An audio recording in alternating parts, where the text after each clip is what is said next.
Hello guys, welcome to our channel মায়ের আশীর্বাদ। আশা করি তোমরা সবাই ভালো আছো, আমিও ভালো আছি। আজকে রেসিপিটা হচ্ছে পনিরের তরকারি। তো তোমরা দেখতেই পাচ্ছ আমরা পিস পিস করে পনিরগুলো কেটে নিলাম।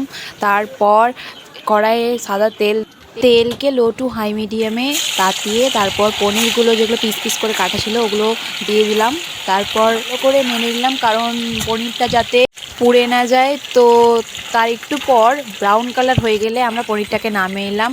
তো গাইস, তোমাদের যদি ভিডিওটা ভালো লাগে তাহলে তোমরা like, comment, share and subscribe এবং পাশে থাকা বেল আইকন বাটনটি অবশ্যই প্রেস করবে।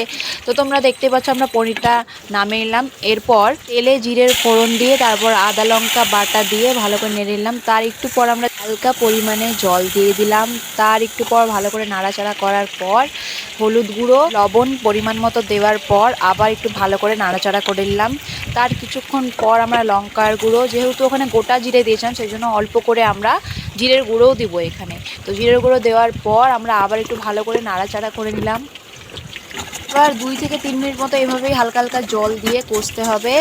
তার কিছুক্ষণ পর যখন দেখবেন কষা হয়ে গেছে তখন দেখবেন উপরে তেল ভাসবে।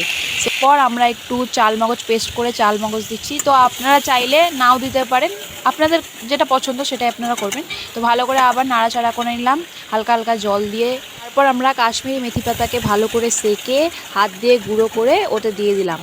তারপর দেখতেই পাচ্ছেন আমরা কত সুন্দর কষা হয়ে গেছে। তারপর আবার একটু জল দিয়ে ভালো করে কষে নিলাম। এত কষার কারণটাই হচ্ছে যে খাবারের যত আপনারা কষবেন তত খাবারের টেস্ট আসবে, আর এই সবটাই কিন্তু হাই টু লো মিডিয়ামে হচ্ছে।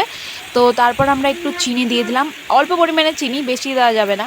গরম মশলা দিয়ে আবার একটু নেড়ে নিলাম। তারপর আমরা বাটার দিয়ে ভালো করে কষলাম। তো বন্ধুরা, আপনারা চাইলে বাটার দিতেও পারেন আবার নাও দিতে পারেন। তারপর আপনারা দেখতেই পাচ্ছেন যে ফ্রাই করা যেই পনিরগুলো ছিল সেগুলো আমরা আবার দিয়ে পর পনিরটা ফুটানোর পর আমরা নামালাম। তো বন্ধুরা, এতক্ষণ ভিডিওটা দেখার জন্য ধন্যবাদ। দেখতেই পাচ্ছ কত সুন্দর হয়েছে।